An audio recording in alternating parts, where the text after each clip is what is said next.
So I've been working on this thing for quite some time now, but I haven't done any video on it deliberately just because I want to give you the nitty and gritty about this studio display. So I just bit the bullet and went and tossed like more than $2,000 on this display, and I'm just asking myself, was it all worth it? So this video is not about the specs because I guess this display is out now for more than a year, and there's a bunch of YouTube videos that are made specifically that are telling you what the specs are of this thing and whether it's a good thing or not.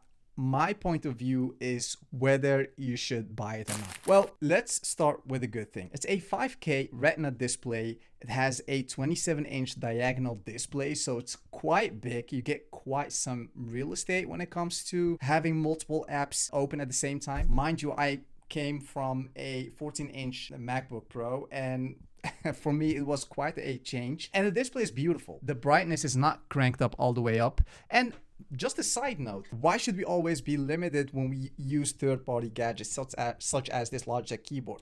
Because, for instance, if I want to crank the brightness up, I just can't do that. As you see here, nothing happens. But if I turn the volume on, that does work. So I'm turning this dial right here, and I can do it by pressing this button. It does work, but for some reason I can't control my display brightness. So I need to do it this way, and I need to figure out how to I don't know, install it on that Logitech keyboard. Maybe if you have any idea, let me know in the comment section below. But this is how the display looks when the brightness is cranked all the way up. And it's quite dark in this place, so I'm not sitting behind the screen with the display at 100%. I mean, you can't just bear it for like 5 minutes. But it looks great. It's a great looking display. It has 600 nits of brightness, and it supports for about 1 billion colors. And like I said, I'm not here for the tech specs. I'm just to tell you if this thing is a right fit or not.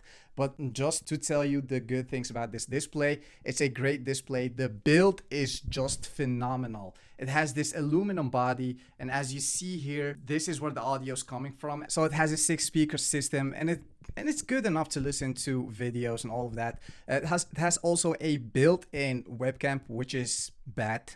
Let me just tell you that it's a bad webcam. I'll show you in a second how that webcam looks. But yeah, if you want to have like a video conference, the gear inside this Mac or inside the studio display will get you through. So that's the good part about this thing. If you are a programmer, you have a lot of real estate to just open multiple displays and have it side by side to look to your code. And as a side note, I'm by no means am I a programmer. This is just some dummy code I've made ChatGPT generated for me. I'm familiar with HTML, CSS, and JavaScript, but I'm not near a good programmer. So yeah, for that part, it's a good display. But let's talk about that price tag, because it's quite a lot. Like $2,000, tossing $2,000 on a display is not nothing. It's quite a bit. For that money, you can buy yourself a PS5, a 120 hertz display, which this one is by the way not. This is just a 60 hertz display. Gaming on it will not be a great experience. I mean, you can go to Apple Arcade and download for yourself some games such as, I don't know, I think I've downloaded Asphalt, for instance. But this is just a game that's made for Mac. So it's not like something like Call of Duty or, I don't know, let me just turn this thing off. So it's not something like Call of Duty or Fortnite. For those games, you need at least 120 hertz refresh rate to be able to play that game without having it lag. Yeah, so if you are planning to play those games, you can't do it on this thing. So the price tag is quite a thing. And I've made a second mistake by buying one that goes up and down. And the only thing that does is it goes up and down, and for that you pay $500 extra. And don't quote me on that. It's about $500. Should you just toss $500 more to get this functionality? Well, I guess you shouldn't, because that doesn't add anything. Because if it's at this height and the standard version, you can't tilt this standard version like this, you are quite able to look at it without looking down or something. It's not like you're looking to your MacBook. It's quite at a decent height. The standard version will be enough for you. Tossing $500 more just to be able to do this is not worth it. Maybe if this display, just like the XDR display, can go like vertically, that might be like value for your money. But just to bring this display up and down, I'm not sure if it will give you any value for that money. So yeah, that's something that you should think about before buying this thing. So if you have like money to burn and you want to just get this display, by all means, just get one for yourself. But if you want to spend your last dime just to buy this display, I will not recommend you to do so. I was also thinking about that maybe Apple will bring us a new display with maybe 120 hertz, at least 120 hertz refresh rate this fall with their next event. But I'm not sure they will do that. Just look at all those other products that they bring to the market, like the AirPods Max, the AirTags, the XDR. Those products are here for quite some time and they haven't changed them yet. And it seems to me Apple will do the same with the Studio Display. They will leave it because in their world they brought a great display, and for the majority of people it is a quite decent display, but they will not change it anytime soon. So if you are thinking about buying it but you are on the fence just because you think that Apple will bring a new display some next event, I don't think they will do that. And from what I've seen on the internet, there's no rumors about that whatsoever. So yeah, if you want to go for this display, well, get yourself, but this thing, being able to do this, is not worth the 500 euros or dollars extra. Furthermore, it's an Apple product. You can connect it to your MacBook quite easily.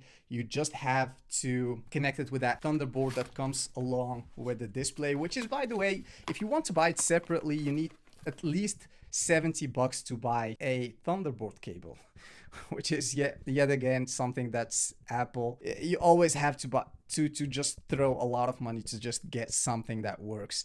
And even then they just want you to have like all their gadgets just to be able to have all that functionality. For instance, why not integrating Face ID in this display? Because now every time I need to unlock my MacBook, I just have to insert my passcode because I don't have a fingerprint on this keyboard.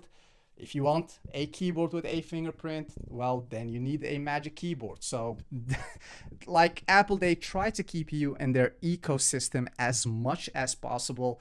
And they want you to just buy everything that's Apple. So finally, I just wanted to show you that FaceTime camera. And as you see here, well, it's quite okay-ish. You see the colors are good. I believe they've made some improvements with their updates throughout the year. So that's something that they can do with the Studio Display. It has an A13 Bionic chip, so they are able to deliver updates to this display. So that's something good, I guess. I believe the A13 Bionic chip is the chip that was on the iPhone 11, if I'm not mistaken.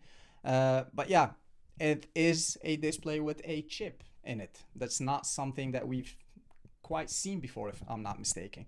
And yeah, that's actually it. That was my 2 cents about this thing. If you are a developer or if you care about having decent colors, like you want to deliver the best color possible to the end user, well, this thing is great. You will get those true colors popping out of the screen.